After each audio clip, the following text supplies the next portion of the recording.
Oh man, come on. Oh man.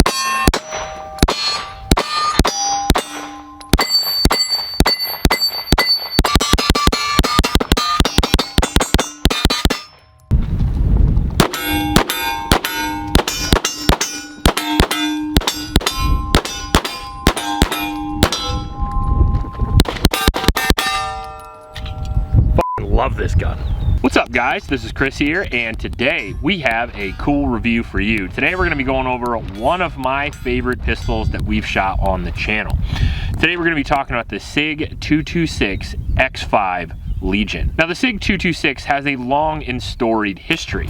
First off, it was introduced in the 1980s. It was a star of the United States military handgun program, however it was not adopted due to price, and it was looked over for the Beretta M9. That being said, it did so well in the testing itself, it was very reliable, very accurate, easy to shoot, that a lot of United States Special Forces actually adopted the 226 instead, mainly the Navy SEALs. The Navy SEALs who work in and out of salt water all the time, and in about as much adverse conditions as you could possibly imagine, putting the Sig 226 to the test for 2 decades, finding out that it's more and more reliable by the minute, and giving it a reputation of arguably the most reliable handgun in U.S. military service. There's a few up there, including the HK USP, maybe the Mark 23, but the Sig Sauer 226 served for a very long time and is still regarded as one of the best pistols that you can pick up today. Now, Sig has been making that pistol for over 40 years and recently gave it a makeover last year. Enter the 226 X5 Legion. First, they introduced the Sig 226 X5, which was a 5-inch all-steel version of the 226 with a single-action system in it. And then they made this bad boy, which is an improved version on the improved version. Sig is good at a lot of things, bad at some things, mainly PR. It doesn't end today, by the way. But what they are wonderful at is making better versions of guns they're already good at making. The Sig 226 is a double-action pistol with an aluminum frame and a 4.5-inch slide, whereas this is a 5-inch slide, an alloy frame with G10 tungsten infused grips, single action trigger design with a few upgrades, but mainly that ported slide, which reduces a lot of the recoil. And you're not going to get a lot of recoil on the 226, but you're going to get even less on this. Now the gun itself is a single action only pistol, so instead of the traditional double action, we have to run this guy cocked and locked. So you have to run a manual safety. That being said, this has an absolutely excellent manual safety. If you look at a lot of these single action versions of double action guns, particularly the Beretta series comes to mind, I feel that those guns are done very poorly. Whereas I think Sig put a lot of thought into the single action version of the Sig 226, and the ergonomics of it feel very, very similar to a 1911. If you pick this up, the grip angle feels very similar, the bore axis is very similar. I can ride the safety just like I can ride a 1911, and it doesn't hurt my hand at all. There are no sharp edges on the end. The beaver tail is perfectly beveled, and the grips on this are absolutely exceptional. On top of that, it has a 1911 trigger as well. Being single action only, you'd want it to have a good trigger, and this does. This runs about a 2.5 pound trigger, as you can see here. Very, very nice trigger pull, and an even better reset, allowing you incredible accuracy and extremely fast follow-up shots. Oh my.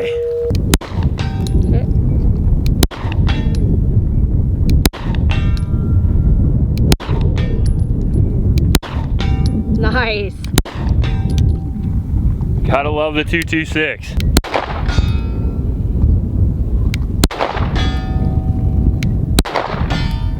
We have X-ray Sig sights. They are the green front with the blacked out rear, and they are tritium. So if you want to run just the iron sights, run it as a home defense gun, you absolutely can do that. The benefit of tritium is debatable. However, I personally really like tritium sights on a nightstand gun because I can see the gun at night when the lights are off, and I know where it is in case I need to grab it, and I can pick it up.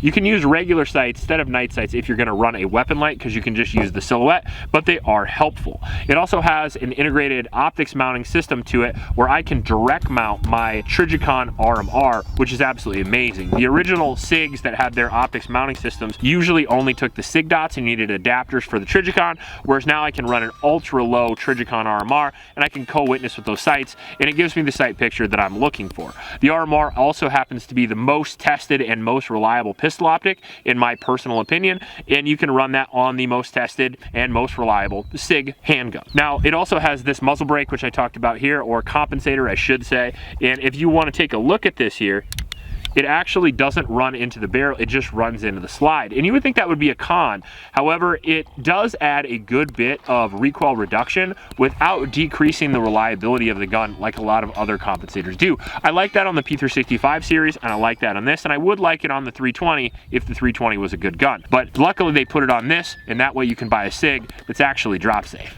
You could drop this out of a airplane and you would be okay. Now, the muzzle brake does increase a little bit of the blast from the muzzle, and it does increase a little bit of noise, so you will be a little bit more disoriented if you're shooting indoors, but I don't think you're really going to notice all that much, especially if your life's on the line. And it does increase the shooting time that you can shoot on the range. If you can shoot 300 rounds through a non-comp gun, you can shoot 400 through a comp gun before your hands get tired, before your wrist gets tired. So it does increase training time, and it does make shooting it all the more fun, because the faster it is, the cooler that you feel. Now, the single action only design is not as good for carry as the double action in my personal opinion, because you don't get a perfect trigger as far as protecting your balls, but you do get a better trigger on the range, which feels really nice. The flat face trigger is adjustable, so that's really, really great, although we didn't adjust ours because it was perfect out of the factory. Steel slide feels really good. The slide serrations are easy to grip and easy to use.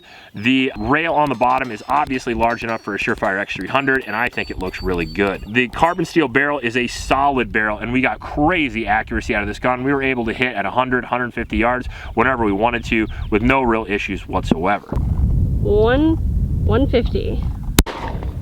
Hit. Hit. Hit. Hit.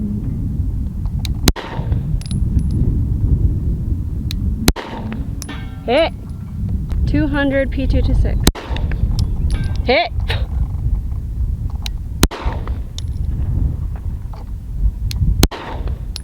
Hit. Hit. Hit. Hit. Hit. Now, another thing that helps reduce the recoil on the handgun is going to be the 42-ounce weight, which is the exact weight as your standard 1911 or steel frame 2011. So again, if you're a 2011 guy but you don't like to run a beaver tail grip safety, or there's a few other things you don't like about the 1911, you can get most of the ergonomics and performance right from this with a absolutely proven design. Now, one of my favorite parts about the 226 is going to be the color. They do a really cool like gunmetal green gray on the X5 Legions, which man really gets me for some reason, and it just adds a little bit extra cool factor on this already very, very cool gun. Texture on the bottom of the trigger guard here, really good 25 lines per inch checkering on the front and back strap. The G10 grips are removable, but I wouldn't see why. They feel really good. It does come with 3 20-round magazines, giving you all the capacity you need to handle anything that you need to, even if you live in Detroit. As far as reliability goes, we did shoot a plethora of ammunition. I believe Tony used around 3 different types of ammunition.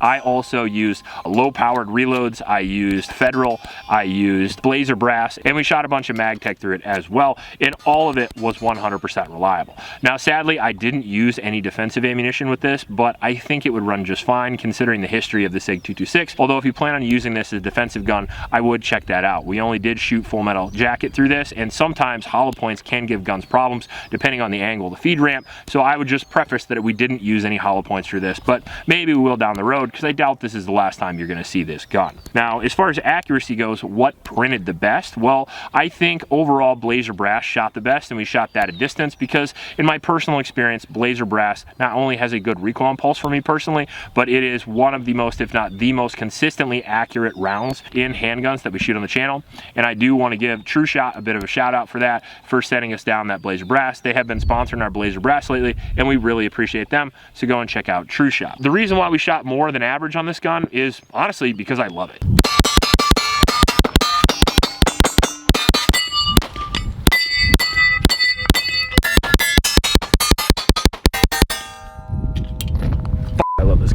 The shooting impulse is awesome. I cannot describe how fun this gun is to shoot. The reliability is excellent, 1 failure in 2,000 rounds, so it makes me feel warm and cozy when I shoot this gun. Secondly, the accuracy, in my opinion, is only rivaled by a 2011 or a CZ. I've never shot any other gun, even including Sig's famous 210 series. I actually think I can shoot this 226 better than any Sig 210 that I've ever fired, and on top of that, this has double the capacity, so what's not to love? Now, the shootability is better than a 226. I would say. Adding that extra inch of slide on there and then adding that muzzle brake and adding the extra weight on the bottom of the gun was done solely to reduce the recoil of the firearm, in which case they did a phenomenal job. The 226 aluminum frame is a very reliable gun, but for its size and weight, it can be a hair snappy because honestly, the Sig 226 does have a very high bore axis. But you put that muzzle brake on there, extra inch of slide, spring the gun a little bit better, make the slide metal, and then add this pretty awesome gas pedal on here, which Sig does very, very well. This takedown lever is also a gas pedal that you can drive with your thumb if you want to, and you can pretty much eliminate all the recoil that you would have had otherwise and shoot this gun as quickly as you can any 2011. Now, a couple of the cons on this gun that I do want to mention before we get done with the review. First off is going to be the slide release. The slide release is a good thing and a bad thing. So first off, it's a good thing because you can't accidentally hit it, and I hate that on most European guns. If I'm running a Canic, if I'm running a PDP, or if I'm running a VP9, there's a pretty good chance the gun's never going to lock back because I'm always riding the slide release, which is awesome because now I have a manual safety and a gas pedal to ride, so I don't have to worry about that. But since I have 3 levers hanging off the left side of the gun, when I try to use the slide release, I don't know which one it is. So sometimes if you look in the footage, you'll see me searching for it and I can't find it. I would say that's probably the biggest con of the gun, which can easily be fixed by just coming over the top and using the optic or grabbing the slide and giving it the old Travis Haley rip. Now, as far as the price of the gun goes, you are going to pay for all these awesome features.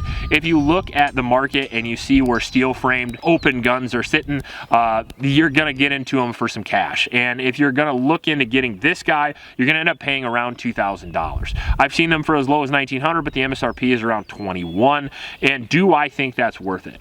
I think that if you are a Sig 226 guy and you're looking to go to the next level, or if you just think they look cool and you want to try one out and you have the cash, I absolutely think they're worth it.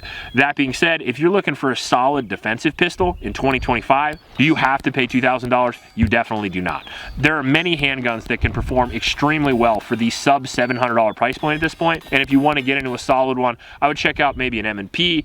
You can get them in 5 inches. You can get the Glock 34. You can get a Canic TTI Combat for around $800 or $900. That's a very good gun, and you can get into the PDPs or even the VP9s, all for under the $1,000 price range. So if you're looking for a standard do-it-all polymer frame pistol, or you just want a good go-to home defense gun for a low price, this is not what you're looking for. But if you're looking for high performance, if you're looking for that Navy SEAL cool, if you like the 226, maybe used it in video games and stuff like that, like I did, and you want the best version of that, besides the Reserve, I guess, which is just a bougied version of this, I would say that this is an excellent way to go. One of the best handguns we've ever shot on the channel, and I am extremely happy with my purchase with this. If you're looking for a very cool gun, this is a very cool gun. If you like this video, please like and subscribe. Please support your Oklahoma shelters, and remember to recycle. I'll check you later.